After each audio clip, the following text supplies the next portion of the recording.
tingkatkan tekad kuatkan hati, negeri ini memanggilmu kawan.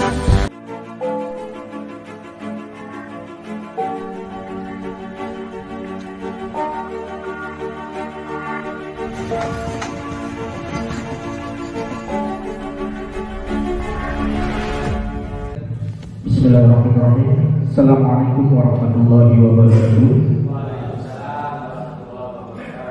Alhamdulillahirabbil alamin wa bihi nasta'inu ala umuri dunya waddin wassalatu wassalamu ala asyrofil anbiya'i wal mursalin wa ala alihi wa ashabihi ajma'in, amma ba'd. Pertama-tama marilah kita panjatkan puji dan puji syukur kehadirat Allah Subhanahu wa taala yang telah memberikan nikmat hidayah sehingga kita bisa berkumpul di tempat ini yang insyaallah penuh dengan berkah. Salawat serta salam kita lipat curahkan kepada junjungan kita wa nabiyana wa habibana Muhammad sallallahu alaihi wasallam. Atas berkat beliaulah kita bisa merasakan pendidikan ilmu yang begitu luar biasa hingga zaman sekarang ini. Yang kami hormati Kepala Sekolah SMK Pesantren Ciwidey Cirebon, yang kami hormati Wakil Kepala Sekolah SMK Pesantren Ciwidey Cirebon, dan yang selalu kami hormati Bapak Ibu guru, tamu ataupun peserta di kegiatan pada hari ini. Pertama-tama marilah kita buka acara ini dengan ummul kitab. Ala hadiniya wa ala kulli mutasyaqqah al-Fatihah.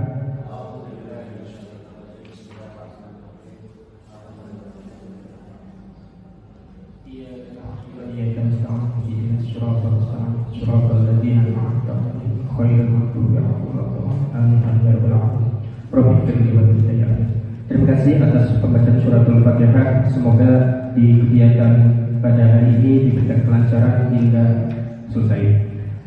Acara selanjutnya yaitu sambutan. Sambutan pertama yang akan disampaikan oleh Kepala Sekolah, namun akan diwakili oleh Wakil Kepala Sekolah Bidang Kurikulum, yaitu Bapak Dadan Mulyana MPD. Dengan segala hormat kami persilakan. Bismillahirrahmanirrahim. Assalamualaikum warahmatullahi wabarakatuh.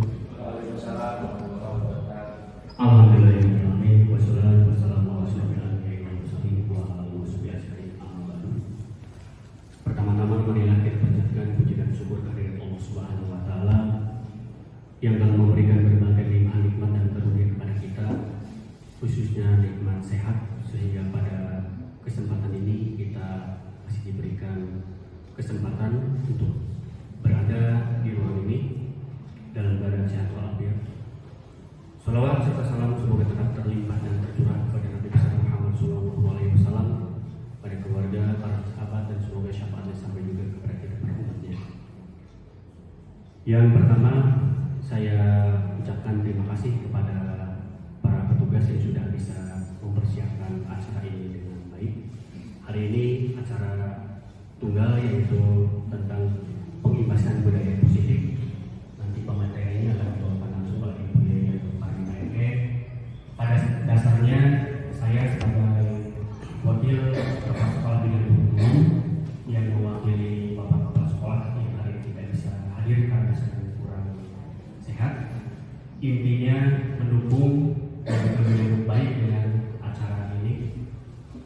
Sebagaimana yang sudah kita ketahui bahwa program pemerintah sekarang sedang ada yang namanya CGP, calon gubernur daerah, dan diantaranya sudah masuk ke angkatan 7 ini adalah biaya pertanian ME dari sekolah kita SMK Pesantren Ciwidey. Kita dukung oleh semuanya, dan ini menjadi inspirasi buat yang lain agar bisa masuk nanti ke angkatan berikutnya 8, 9, 10 dan seterusnya. Dan mudah-mudahan dengan adanya CGP ini kita bisa lebih memaksimalkan diri lagi apa yang harus kita lakukan di sekolah berkaitan dengan budaya positif, karena sesuatu budaya itu akan dimulai dari pola pikir dulu. Pola pikir yang sudah baik nanti akan berpengaruh kepada perilaku. Perilaku sudah baik nanti akan berpengaruh juga kepada habit. Ketika habitnya sudah bagus, nanti akan menjadi sebuah budaya. Dan kita akan mulai dari sekarang, dari angkatan 7 nanti akan angkatan 8, angkatan ke-9. Saya juga sebagai kepala sekolah menghimbau kepada rekan-rekan semuanya, khususnya pada bulan ini, ketika ada peluang, ketika ada kesempatan, termasuk di CGP ini, kita coba. Mudah-mudahan kita masuk. Ketika di angkatan yang kita daftarkan itu belum berhasil atau gagal, kita ulangi lagi berikutnya, angkatan berikutnya. Selama itu ada peluang, kita terus berusaha untuk bisa masuk ke CGP ini. Karena saya yakin dengan adanya program ini itu akan bisa meningkatkan kompetensi kita sebagai guru, dan itu akan mengimbas kepada sekolah atau lembaga di mana kita berada. Itu barangkali yang bisa saya sampaikan mewakili kepala sekolah. Intinya kami mendukung sepenuhnya tentang kegiatan hari ini dan mudah-mudahan bisa dilaksanakan dengan baik. Sekian dari saya. Bila kita berbicara, wassalamualaikum warahmatullahi wabarakatuh. Terima kasih atas sambutannya Bapak dan Mulyana MPD yang mewakili Bapak Kepala Sekolah SMK Pesantren Suara Cirebon di acara Budaya Positif Guru Penggerak. Para hadirin yang berbahagia, kita menginjak ke acara inti, yaitu fasilitator atau pemateri yang berkaitan dengan pembebasan budaya positif Guru Penggerak Angkatan 7 yang akan disampaikan langsung oleh Ibu Yeden Fardina ME. Dengan segala hormat, waktu dan tempat kami persilakan.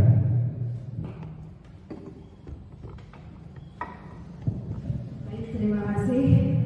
Sebelumnya saya ucapkan alhamdulillah rabbil alamin. Baik, assalamualaikum warahmatullahi wabarakatuh. Bapak Ibu semuanya, kita ucapkan terima kasih, puji syukur kepada Allah Subhanahu wa Ta'ala. Pada hari ini kita bisa bertatap muka langsung dalam kegiatan pengibasan ataupun diseminasi tentang budaya positif pada modul 1.4. Baik Bapak Ibu, sebelumnya pasti tentunya Bapak Ibu tahu apa sih yang namanya budaya positif tersebut, karena kita tahu bahwasannya di dalam lingkungan sekolah maupun di lingkungan keluarga maupun di lingkungan masyarakat kita itu ada yang namanya sebuah budaya, ya. Nah, akan tetapi apa salahnya kita buat suatu budaya tersebut menjadikan salah satu budaya yang sangat positif, gitu. Baik, di dalam hal ini kita perkenalkan terlebih dahulu sebelumnya terkait mengenai tentang budaya positif yang ada dalam kegiatan kami di calon guru penggerak tersebut. Dan di sebelah kanan saya di sini ada fasilitator yang bernama Bapak Nino Hendriarno MPD sebagai selaku fasilitator. Beliau adalah guru dari SM Bandung, ya. Kemudian juga yang sebelah kiri saya ini adalah Ibu Imas Rahmawati MPD selaku pengajar praktik, dan beliau adalah dinas di SMP Ciwaringin, SMP Negeri 2 Ciwaringin. Dan kemudian yang di tengah pasti tentunya Bapak Ibu lebih tahu, ya, karena di sini adalah selaku saya sendiri di sini yang menjadikan salah satu calon guru penggerak angkatan ke-7. Baik Bapak Ibu sekalian yang hadir di sini, itu terkait di sini Bapak Ibu, apakah Bapak Ibu setuju dengan pernyataan di sini? Yaitu ada 3, yang ada salah satunya adalah hukuman dapat mendisiplinkan anak, ya. Kemudian adalah pemberian hukuman dengan hal positif seperti membaca surat Yasin atau membersihkan halaman sekolah dapat menjadikan disiplin anak. Kemudian adalah memberikan penghargaan dapat meningkatkan motivasi belajar anak. Menurut Bapak Ibu sekalian di sini, apakah Bapak Ibu lebih condong ke mana dalam suatu pernyataan tersebut? Apakah sebagai salah satu hukuman ketika anak itu menjadi melakukan suatu kesalahan, apakah anak itu dihukum atau memberikan satu hukuman dalam bentuk hal positif atau mungkin memberikan sebagai satu penghargaan. Nah, menurut Bapak Ibu kira-kira lebih condong ke arah yang mana ketiga poin tersebut? Kira-kira pilih yang mana Bapak Ibu? Tiga. Coba, menurut Bapak Ibu kalau misalkan ternyata pilih di poin yang ketiga, alasan Bapak Ibu apa? Ini. Silakan Pak. Menurut Bapak bagaimana kalau misalkan dia ternyata pilih ke poin ketiga? Alasan saya memilih poin ketiga yaitu memberikan penghargaan dapat meningkatkan motivasi belajar anak. Zaman sekarang mungkin kita udah nggak musim lagi ya, itu push up, lari dan sebagainya seperti yang nomor 1 ya. Justru dengan memberikan sebuah penghargaan, ini anak akan lebih termotivasi lagi karena anak itu menganggap bahwa sekolah ini, guru ini sudah memperhatikan saya diperhatikan sehingga sampai diberikan penghargaan. Nah itu pikiran siswa ke arah situ, jadi sangat dihargai oleh sekolah maupun gurunya. Mungkin seperti itu. Baik, terima kasih. Bapak Ibu yang lainnya bagaimana? Apakah setuju pada poin yang ketiga terkait mengenai tentang pemberian penghargaan dapat meningkatkan motivasi belajar anak? Nah, menurut Bapak Ibu atau ada yang salah satu di antaranya memilih yang di poin ke-1 atau kedua atau setuju ketiganya? Tiga-tiganya. Coba, barang kalau pilih tiga-tiganya ada yang bisa memberikan penjelasan, memberikan alasan? Coba kira-kira menurut Bapak Amit gimana? Oke, terima kasih. Dalam memberikan suatu kedisiplinan khususnya di sekolah, sama halnya kita sebagai makhluk hidup, ketika diberikan hal positif ataupun negatif, diberikan reward dan harus ada juga imbas ketika kita tidak melaksanakan apa yang seharusnya kita laksanakan. Jadi ketika anak melakukan sesuatu yang di luar koridor atau melanggar tata tertib sekolah, sudah seharusnya diberikan hukuman.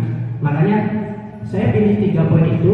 Hukumannya seperti apa? Hukumannya yang poin kedua, diberikanlah positif. Hukumannya hal-hal yang berkaitan dengan hukuman yang positif. Salah satunya membaca surat Yasin. Membaca surat Yasin adalah positif, meskipun itu salah satu hukuman, namun si anak itu mendapatkan pahalanya dari membaca surat Yasin tersebut.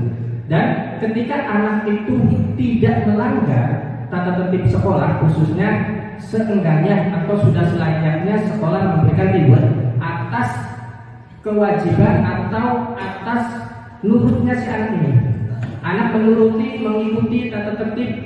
Jadi kita khususnya guru memberikan reward, penghargaan bahwa anak ini sudah benar-benar mengikuti aturan yang sudah berlaku. Sehingga kita 3 poin itu sangat berkorelasi sekali. Kalau kita hanya memilih salah satu, berarti kita melupakan salah satunya. Pasti ada anak yang baik dan ada anak juga yang nakal dalam tanda kutip tata tertib, melanggar tata tertibnya. Kalau pada dasarnya semua anak baik, namun kan pasti berbeda karena karakter ataupun motivasi dari luar ataupun lingkungannya. Sehingga 3 poin ini sangat berkorelasi sekali. Apakah anak itu melanggar ataupun anak itu mendukung ataupun tidak pernah melanggar tata tertib tersebut. Terima kasih Pak Amit. Jadi kita dari 3 pertanyaan tersebut ada yang menyatakan bahwa hukuman dapat mendisiplinkan anak, kemudian memberikan hukuman dengan hasil positif seperti membaca surat Yasin atau membersihkan halaman sekolah dapat meningkatkan kedisiplinan anak, kemudian memberikan penghargaan dapat meningkatkan motivasi belajar anak. Dan memang dalam pernyataan tersebut ketiga-tiganya itu adalah sangat penting sekali. Karena apa? Satu sisi mungkin hukuman dapat mendisiplinkan anak. Iya, kalau zaman dulu mungkin anak itu ketika melakukan kesalahan dihukum, ibaratnya harus push up, harus lari dan sebagainya, gitu kan. Nah itu pada zaman dulu ya. Tetapi kita dengan adanya era perkembangan saat ini, kita pembentukan karakter terhadap peserta didik tentunya kita dikolaborasikan dengan berbagai hal yang sangat positif. Seperti tadi kita berikan hukuman dalam bentuk misalnya yang disesuaikan dengan kebiasaan-kebiasaan yang ada di lingkungan sekolah, seperti itu Bapak Ibu. Kemudian juga berikan suatu penghargaan yang dapat meningkatkan motivasi belajar anak, karena dengan diberinya satu motivasi dalam bentuk misalnya salah satu contoh bentuk penghargaannya bisa saja bentuknya pujian seperti itu gitu kan, itu merupakan memberikan apa ya, memberikan nilai positif buat anak, jadi sehingga anak itu merasa dihargai ya Bapak Ibu, seperti itu. Baik selanjutnya itu di sini yaitu Bapak Ibu, kita itulah adanya suatu perubahan pada paradigma kita. Oh ya. Baik Bapak Ibu, tentunya pasti di sini adanya suatu perubahan paradigma ya Bapak Ibu, bahwasannya dari perkembangan zaman, dari era dan berbagainya perkembangan teknologi dan lingkungan maupun sebagainya pasti mengikuti perubahan ya Bapak Ibu. Nah di sini ada salah satu di antaranya, anggap ini adalah suatu ilustrasi ya, misalnya Bapak Ibu ada A dan B. Anggap aja di sini salah satunya A itu adalah Bapak Ibu ya, kemudian teman sebelah Bapak Ibu adalah sebagai B-nya. Misalnya di sini ya Bapak Ibu ada sebuah kertas, secari kertas kecil, lalu Bapak Ibu tuliskan di dalam secari kertas kecil tersebut, lalu Bapak Ibu tulis kira-kira apa yang bisa menjadikan sesuatu yang sangat berharga buat Bapak Ibu di situ, ya kan? Nah, dan di sini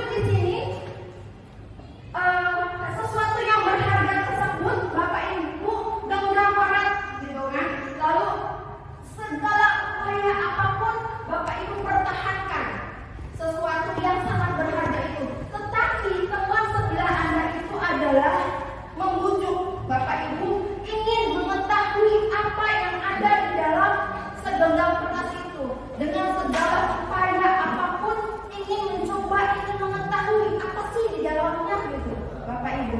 Kira-kira coba pasangan-pasangan ini ya, misalnya ada Dan sama Pak Amir pasangan, kemudian Bu Iin dengan Pak Restu, Pak Jai dengan Bu Pina, Pak Hasan sama Pak Dian, Bu Kori sama Bu Nunung, Pak Orik sama Pak Heri. Nah sekarang anggap Pak Heri sebagai A. Pak Heri buat salah satu pernyataan yang ada, lalu nanti Pak Koliknya yang membujuk untuk membuka genggaman tersebut gitu, seperti itu. Apa yang terjadi? Terserah mau diisi apa, sebebas mungkin. Artinya di sini kira-kira sesuatu yang sangat berharga.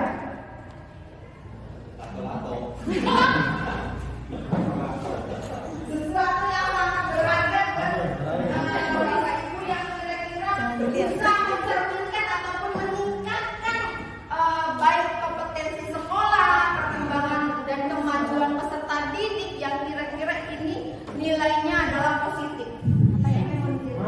Meningkatkan potensi sekolah. Peserta didik. Meningkatkan peserta didik. Sesuatu yang berharga buat kita lah, sesuatu yang berharga buat diri kita, kira-kira apa? Buat sesuatu yang buat diri kita. Di situ sesuatu yang sangat berharga untuk Anda. Berarti untuk diri kita sendiri.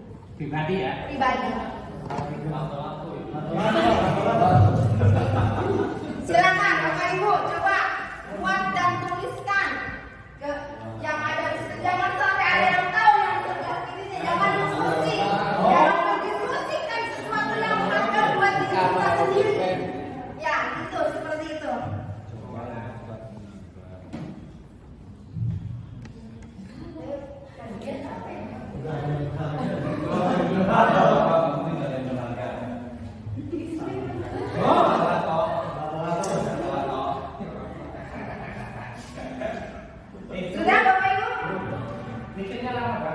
Sudah Bapak Ibu?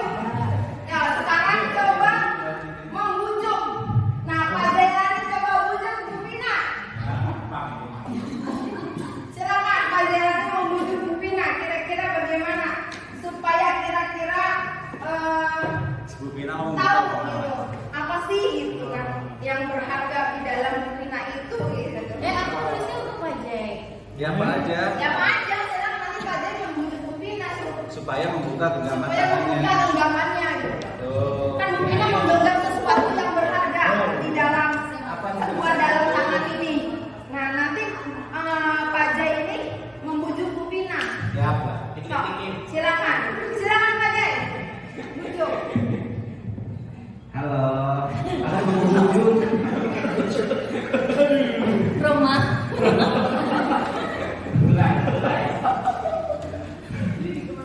Boleh nggak kamu bujuk kamu? First.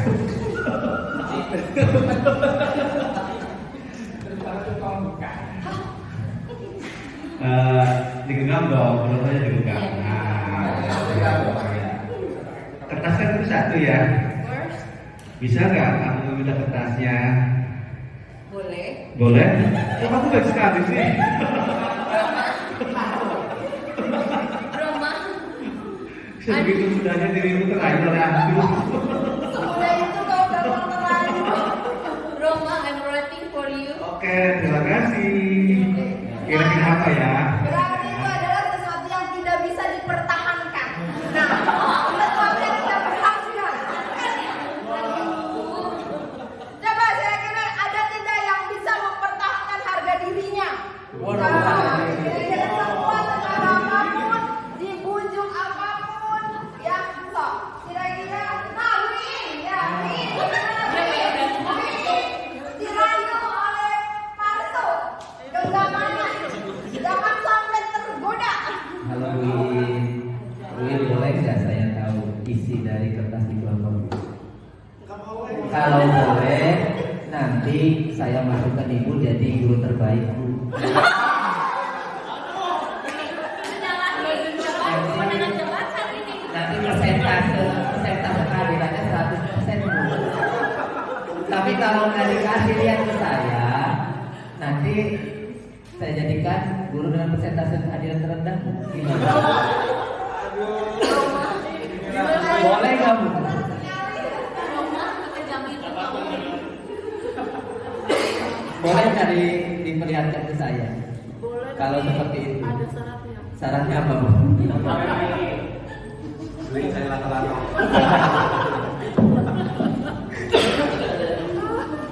Syaratnya tebak aja apa yang isi yang digenggam yang udah saya tulis. Aduh, nggak ada bayangan Bu.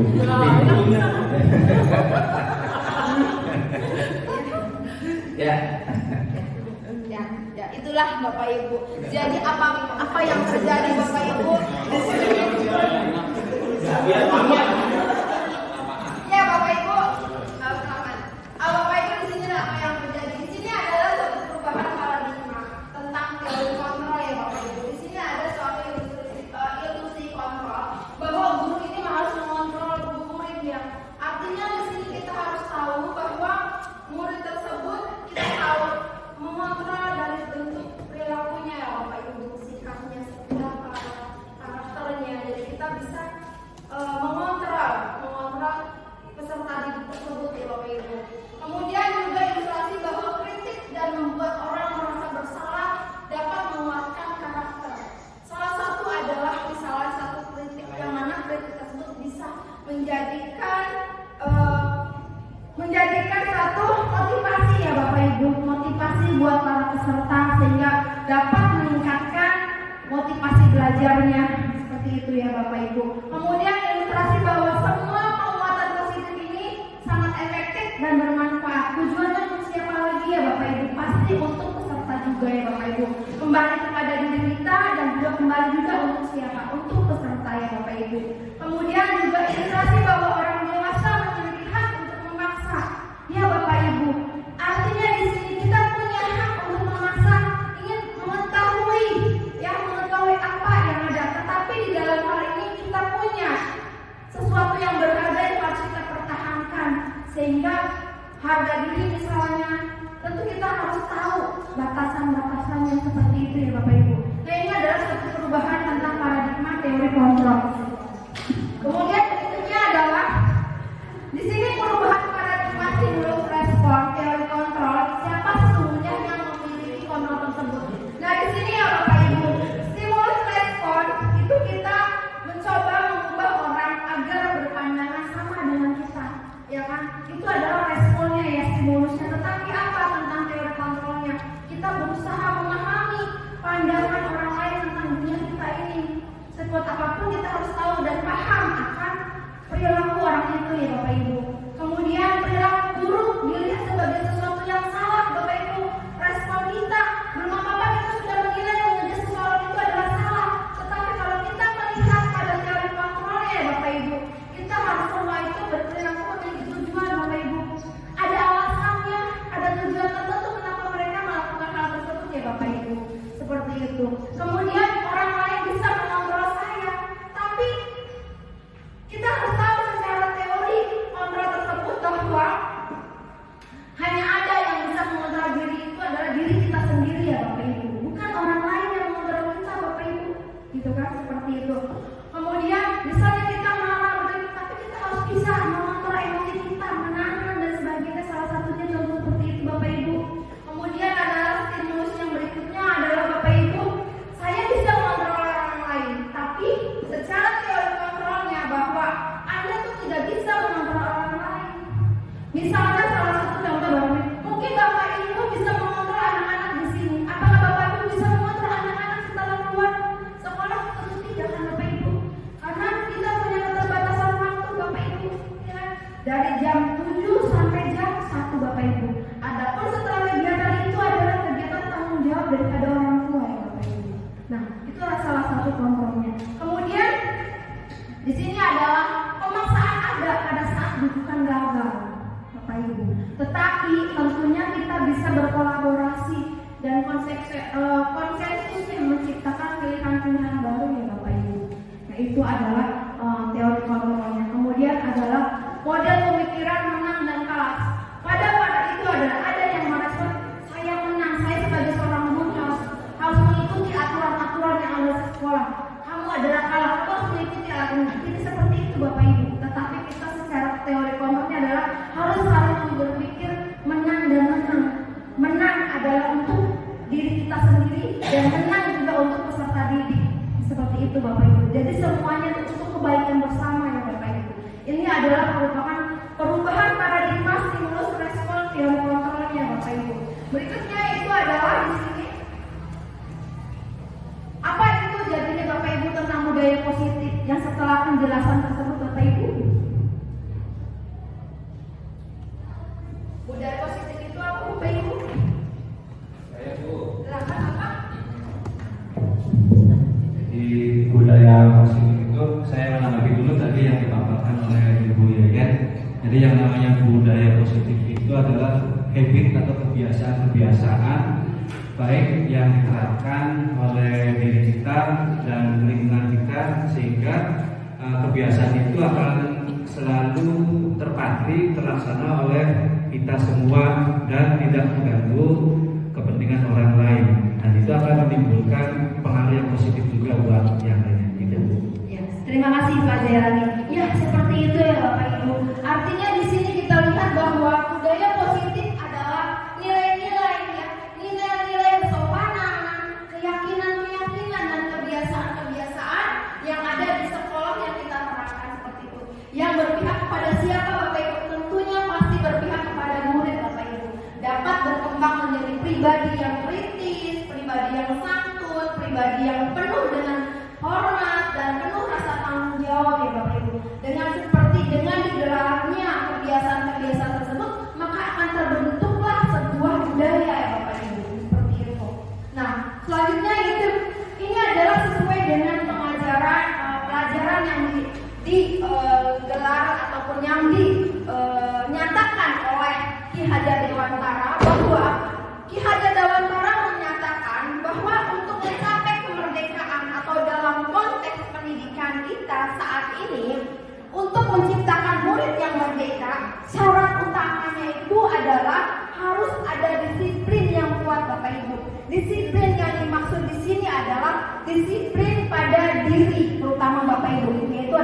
kita sendiri yang bisa mengolah, mengontrol. Kedisiplinan itu adalah diri kita, bukan orang lain, Bapak Ibu, gitu kan? Nah, oleh karena itu di sini yang namanya yang memiliki motivasi secara internal, jika tidak memiliki motivasi internal, maka kita memerlukan pihak lain untuk mendisiplinkan kita, Bapak Ibu. Atau misalnya motivasi eksternal, karena yang berasal dari luar bukan dari dalam diri kita sendiri. Maka kita kalau misalnya kita tidak bisa mendisiplinkan diri kita, ya pasti tentunya kita butuh orang lain yang untuk bisa mendisiplinkan kita, Bapak Ibu, supaya bisa terbentuk seperti itu. Tapi kan semua itu kembali lagi diri kita sendiri yang mengolahnya. Seperti itu ya Bapak Ibu. Kemudian di sini disiplin positif merupakan suatu cara penerapan disiplin tanpa adanya suatu kekerasan, Bapak Ibu, dan ancaman, dan dalam prakteknya melibatkan perilaku komunikasi efektif atau antara guru dengan murid. Misalnya, kamu ini terlambat terus. Misalkan salah satu mengancam gitu kan, sana karena kamu terlambat, kamu harus lari lapangan. Itu satu ancaman, Bapak Ibu. Dengan kekerasan seperti itu, apa yang timbul nanti Bapak Ibu pada peserta didik tersebut? Pasti yang ada timbulnya adalah dendam, Bapak Ibu, kecewa dan sebagainya, gitu kan Bapak Ibu. Nah di sini penerapan disiplin positif ini mengajarkan murid untuk memahami, Bapak Ibu, konsekuensi perilaku yang mereka lakukan, sehingga murid dapat menghormati dirinya sendiri dan bertanggung jawab terhadap lingkungan dan pribadinya masing-masing. Jadi di sini yang namanya disiplin positif, ya salah satu cara penerapan budaya positifnya itu ya, dengan bertujuan untuk menumbuhkan kesadaran, Bapak Ibu, kesadaran jaga dengan bentuk-bentuk nilai-nilai kebajikannya seperti itu, Bapak Ibu, dengan membiasakannya dengan adanya apel pagi, Bapak Ibu, itu kan merupakan cerminan ya Bapak Ibu, dengan setiap pagi membacakan murotal ya, seperti itu Bapak Ibu. Nah ini sudah menjadikan pembiasaan yang ada di sekolah kita, Bapak Ibu. Kemudian kebinekaan global dan juga bergotong royong, kerjasama di sini kita sebagai guru dan siswa juga punya kesepakatan antar kelas gitu Bapak Ibu, gitu kan, seperti itu. Kemudian adanya mandiri ya, adanya bernalar kritis, kreatif. Kita di sini peserta didik kita sudah mencerminkan atau menumbuhkan nilai-nilai kreatifnya ya Bapak Ibu. Seperti salah satu contoh yang pernah kita gelar dalam pekan Expo tersebut yang kemarin ya Bapak Ibu, ya setiap kompetensi punya kegiatan kreativitas produknya sendiri ya Bapak Ibu.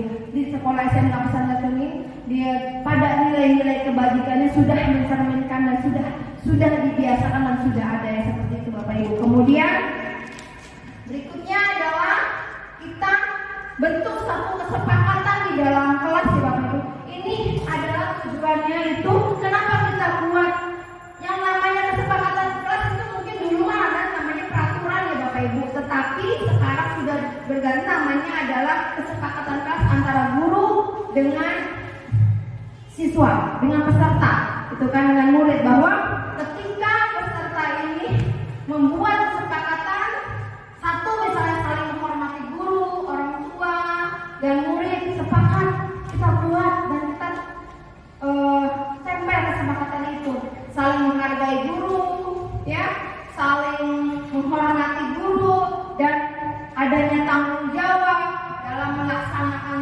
tugas yang diberikan oleh peserta, oleh guru, misalkan seperti itu Bapak Ibu.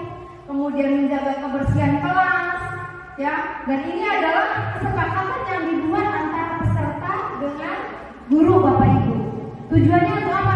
Untuk mendisiplinkan, untuk membiasakan. Ketika kesepakatan yang sudah dibuat, maka salah satu misalkan peserta tersebut ada yang melakukan ataupun melanggar, maka konsekuensinya bagaimana Bapak Ibu? Dengan inilah yang akan kita ajarkan bagaimana menghadapi peserta didik yang tidak sesuai dengan kesepakatan yang sudah dibuat. Ini adanya adanya satu teori kontrol ya Bapak Ibu.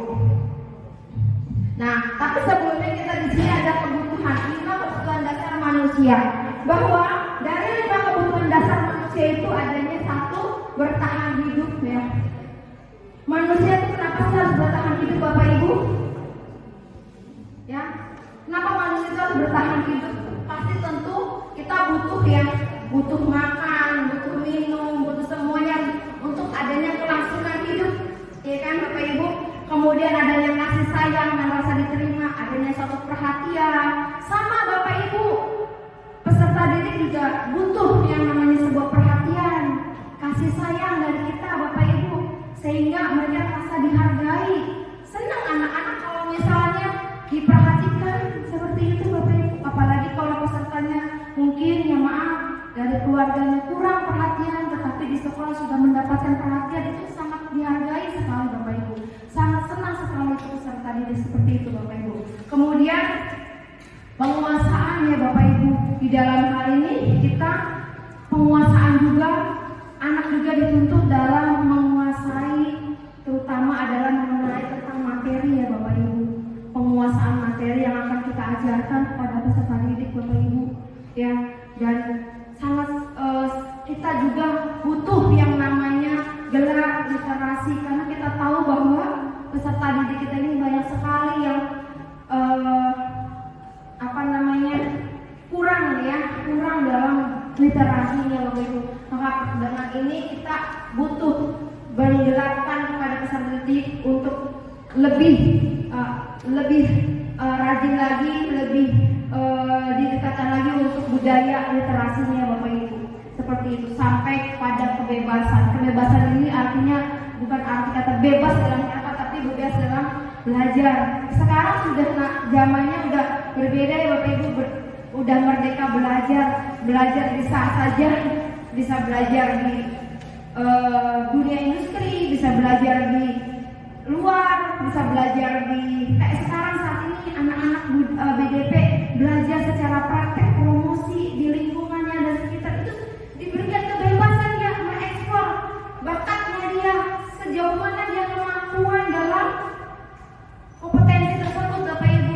Belajar berinteraksi dengan orang lain, belajar berkomunikasi dengan orang lain, itu diberikan satu kebebasan nih Bapak Ibu. Nah, akan timbullah satu kesenangan di situ. Bakatnya dia akan timbul seperti itu Bapak Ibu. Oke, kemudian sekarang kita akan melihat ada 5 posisi kontrol dalam mengontrol peserta didik tersebut Bapak Ibu.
Saya harus tinggal kelas pas jam istirahat 20 menit.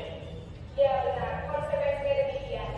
Jadi nanti jam 9.30 pas istirahat, kamu harus tinggal di kelas, kerjakan tugas tambahan untuk ketinggalan kamu, ya?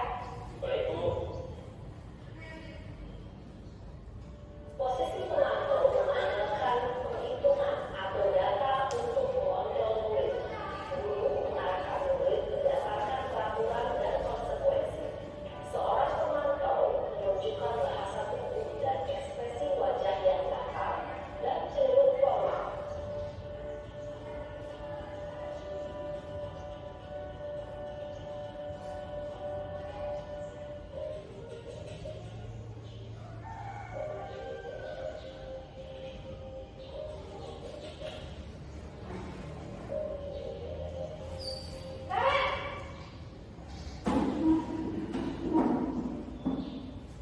Selamat pagi, Bu.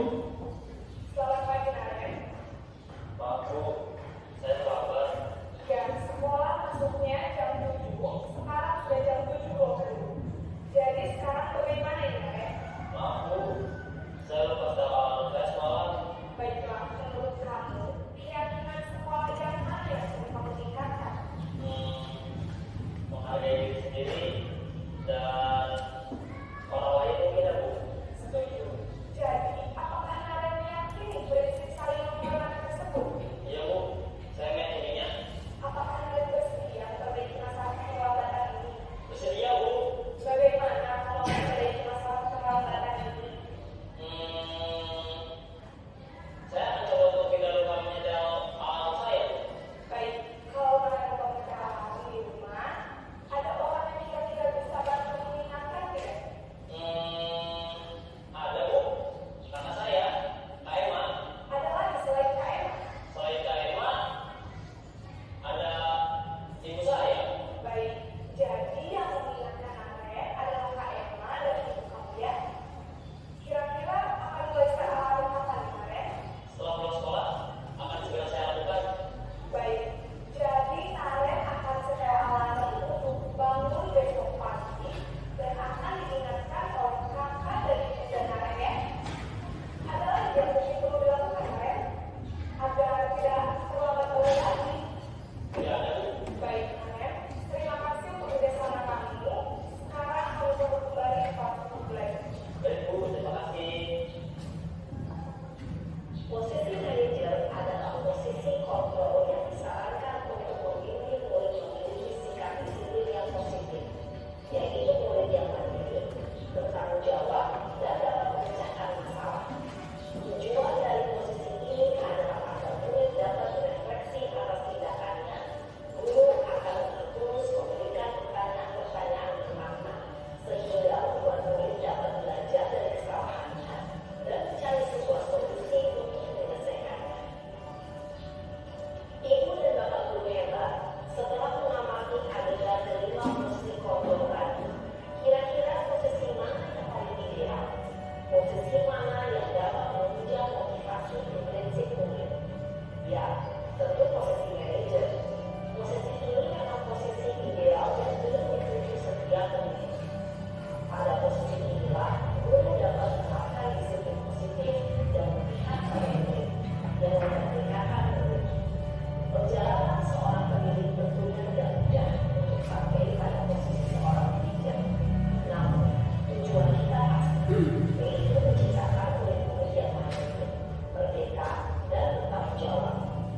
Semoga penggambaran 5 posisi kontrol yang telah diperlihatkan ini dapat menjadi ajang refleksi bagi kita semua, agar dapat terus mengasah dan menerapkan disiplin positif yang memerdekakan murid. Mari terus berlatih dan bersemangat. Selamat menerapkan. Salam dan bahagia, Ibu dan Bapak Guru. Hebat.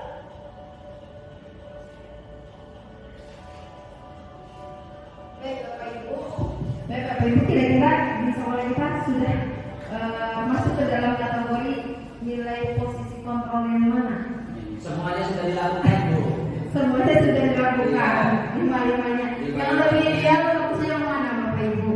Belum nemu resepnya, Bu. Belum nemu resepnya. Nah, mudah-mudahan pada hari hari ini kita semuanya sadar diri ya Bapak Ibu sudah bisa menerapkannya. Amin. Oke. Nah itulah Bapak Ibu 5 kontrol yang ada gambaran di dalam cerminan dari kutipan saya ambil dari Kemendikbud.go.id Bapak Ibu. Nah di sini bagaimana ketika kita melakukan tindakan-tindakan yang kita terapkan apabila terjadi salah satu peserta didik yang ada yang pernah ada pada gambaran tersebut Bapak Ibu. Dan di sini itulah gambaran yang salah satunya mengenai tentang budaya positif yang kita gelarkan. Tetapi sebelumnya Bapak Ibu ada salah satu penerapan mengenai tentang restitusi segitiga. Maka silakan bisa diperhatikan. Pada video kali ini kita akan membahas tentang salah satu program disiplin positif yang diterapkan di lingkungan sekolah yang dikenal dengan nama restitusi.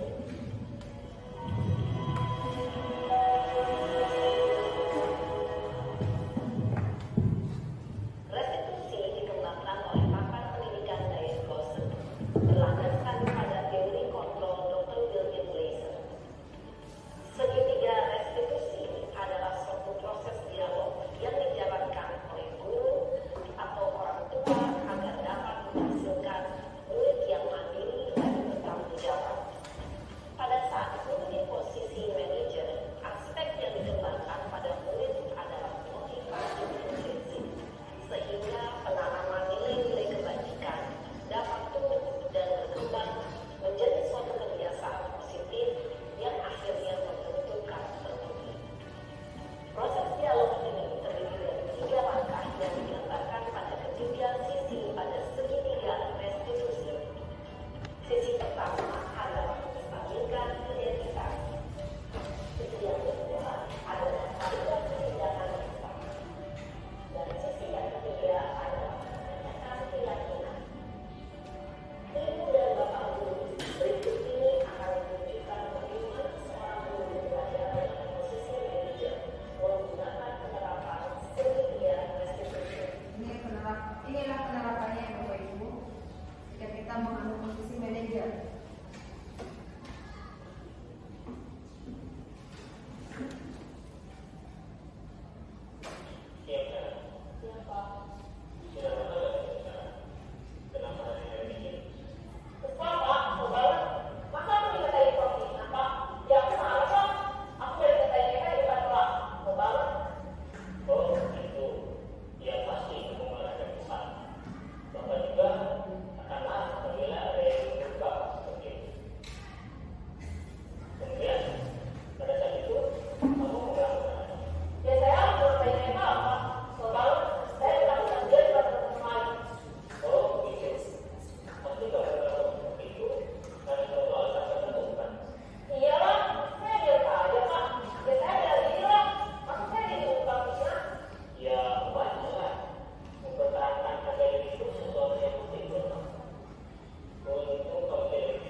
segala apapun yang ada di dalam lingkungan kita, semua kita terapkan sesuai dengan mengikuti seperti yang tadi kita terapkan, itu adalah 5 kebutuhan ya, dan juga ada juga dalam penerapan sesuai dengan program pelajaran Pancasila. Kebiasaan-kebiasaan itu selama ini sudah saya terapkan dan sudah terapkan di lingkungan sekolah, dan mungkin gambaran-gambaran yang tadi barusan saya tayangkan itu adalah cerminan supaya kedepannya kita semua selaku pendidik bisa menerapkannya sesuai dengan posisi mana yang akan kita ambil. Tentunya yang paling baik adalah posisi manajernya Bapak Ibu semuanya. Mungkin yang itu saja yang bisa sampaikan kali ini, dan saya ucapkan banyak-banyak terima kasih kepada Bapak Ibu yang telah hadir pada hari ini. Saya ucapkan Assalamualaikum warahmatullahi wabarakatuh. Berikan tepuk untuk Ibu Yayan ya. Budaya positif guru penggerak angkatan 7 yang kami kita menginjak waktu yang sudah ditentukan, yaitu penutup, setelah kita mendengarkan beberapa materi ataupun ilmu-ilmu yang begitu luar biasa dari Ibu Yayan sebagai CGP angkatan 7. Baik Bapak Ibu, akhirnya kegiatan ini selesai dan dinyatakan untuk ditutup. Marilah Bapak Ibu membaca hamdalah. Alhamdulillahirrahmanirrahim. Acara demi acara telah kita lalui bersama. Saya atas nama moderator mohon maaf jika ada kata-kata yang kurang berkenan, baik yang sengaja ataupun tidak disengaja. Saya undur diri. Akhirul kalam, wallahu muwaffiq ila aqwamit thoriq. Wassalamualaikum warahmatullahi wabarakatuh.